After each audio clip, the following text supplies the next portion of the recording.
Eto, akala ko mga ano yan, mga bakante. Akala ko mga empty boxes. Yung pala, binuksan ko yung isa kanina, may laman pala. Yung, sa sobrang tagal, nawala sa isip ko. So, tingnan natin mamaya yung laman yan. So, ayan guys, sa sobrang tagal talaga, ayan oh, ang alikabok na. So, nalinis ko na yan. So, tingnan mo yung ano oh, tissue. Sa sobrang tagal niya, may 2 taon na yata. Hindi ko nabuksan. So, ito na. Buksan na natin. So, ayan guys. Oh, naku po. May mga ipis na nga oh. Ayan na oh.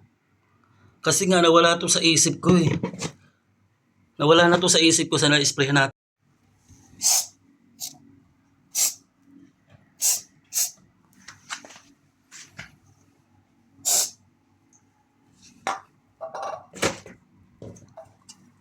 Dami na lang ipis.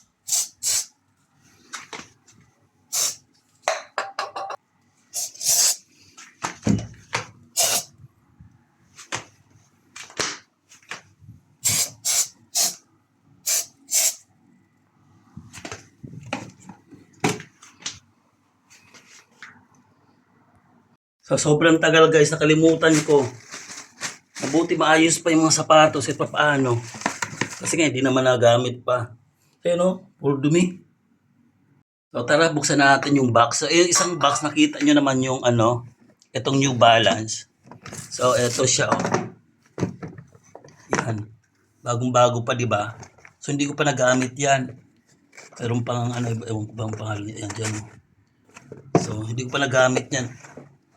Ngayon ko lang na nawala sa isip ko kasi alam nyo yung mahilig tayo sa isang sapatos pag paborito natin, yun lang lagi natin ginagamit. Kaya natagalan, hindi ko sinuot.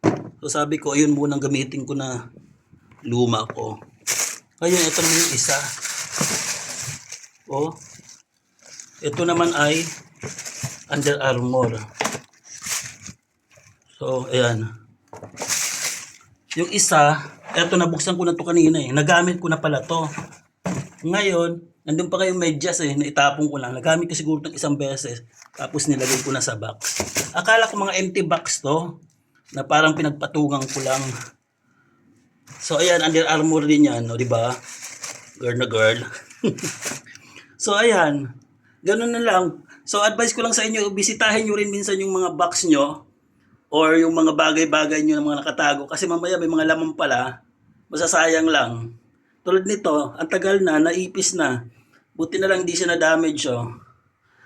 Sa dami ng sapatos ko, ito talaga ang pinagtiyagaan ko. Ewan ko ba kasi talagang paborito ko talaga ito. Oh, nangupas na.